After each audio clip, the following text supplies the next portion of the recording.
Hey, what's up guys? Welcome back to another video. You can call me Nani. I'm a digital artist. You can find my stuff here on YouTube and over on my Instagram. Today we're going to be talking about the anime Ragnarok, and more specifically how dope their character designs are, especially since they're based off of real world figures. Not only that, but afterwards I'm going to try and draw my own new Ragnarok character based off of what we talk about. Anyways, let's get right into the video. お前はもう死んでいる。何? So on the screen, I'm going to have a time lapse of a drawing I did of Buddha from Ragnarok, my personal favorite character so far. All the characters I'm going to be talking about in this video are from the anime, except for one, the last one, that's manga only. But I won't go into any of the plot or the show, so I'm not going to tell who dies or wins or anything.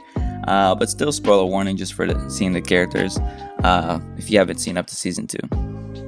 Even though there's a lot of characters that I think look great in the show, I'm going to pick only the top 5. I don't want to make this a 20-minute video that I think have the best character design compared to their real world counterpart.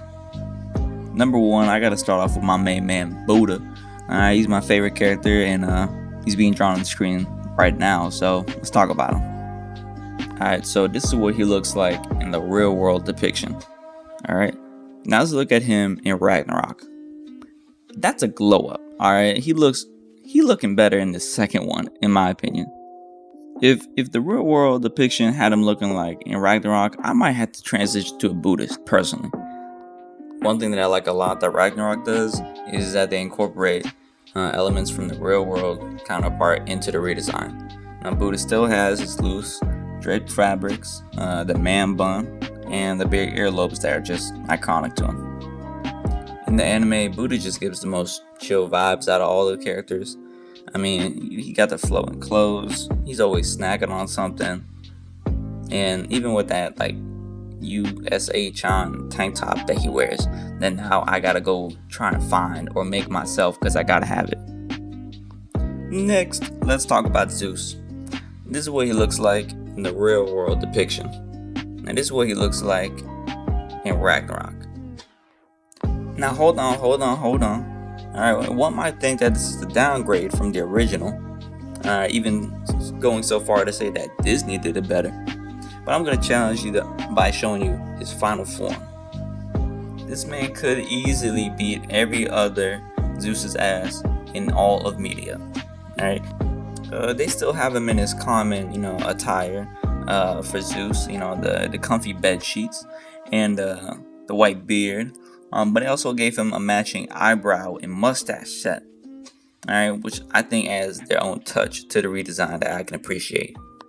Also what I can appreciate is that he's indirectly the Master Roshi of this universe, and he's got the same cane.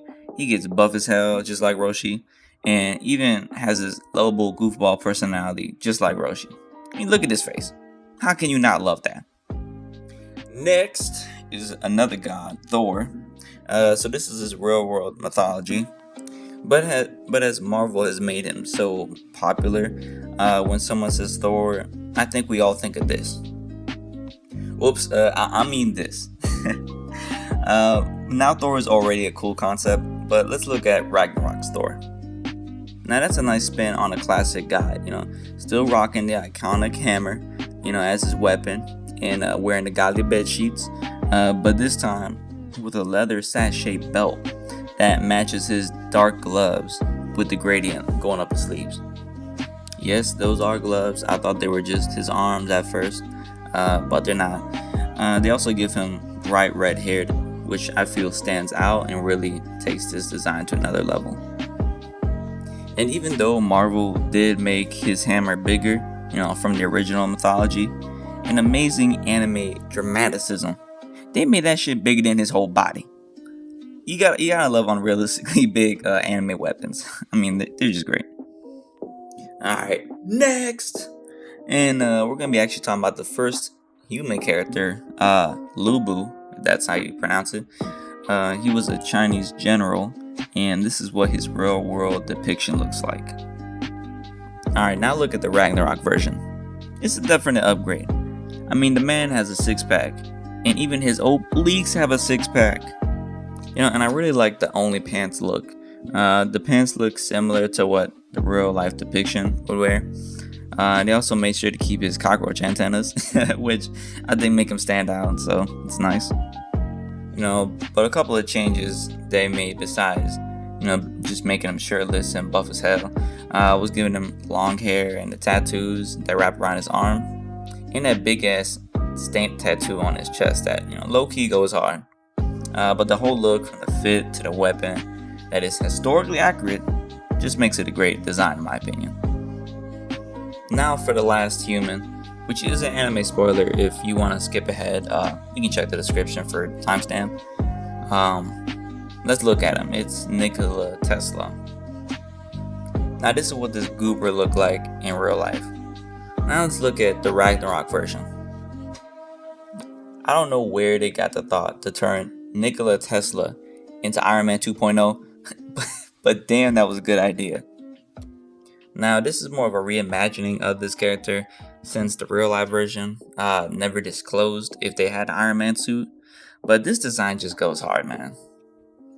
Alright, the colors are clean, the future tech looks cool. I mean, look, he got those Tesla coils, and even the things on his kneecaps. Why they give him floating things on his kneecaps just to buff it up, just to make it extra futuristic, ahead of his time, ahead of the curve. But yeah, this design is just one of the strongest in the series in my opinion, and man, I can't wait till he shows up in the anime. Now that we've talked about those godly character designs, I'm going to try and make my own new character that could be in Ragnarok, keeping in mind those character designs and principles that the series uses. So I chose Vlad the Impaler, the guy Dracula was based off of, because he used to impale people at the stake, I guess. I wanted his weapon to be the one the real Vlad the Impaler used, but I made it dual purpose and made it like this giant stake that he could also stake people with. But I also gave him a lot of scars just to make it look like he's seen combat. Still making sure to keep the Vlad the Impaler realistic characters to it. I didn't want to give him like vampire look, but I made sure to keep in that big ass feather he wears on top of his hat and everything I've googled about him. And he also has that big ass goofy mustache. I wanted to keep that in, and just gave him a fur coat pant leg design.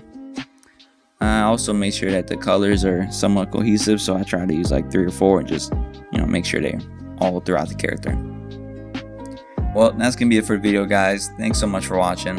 If you thought it was entertaining, educational, or if you just like listen to my voice, like, subscribe. I plan on posting a lot more.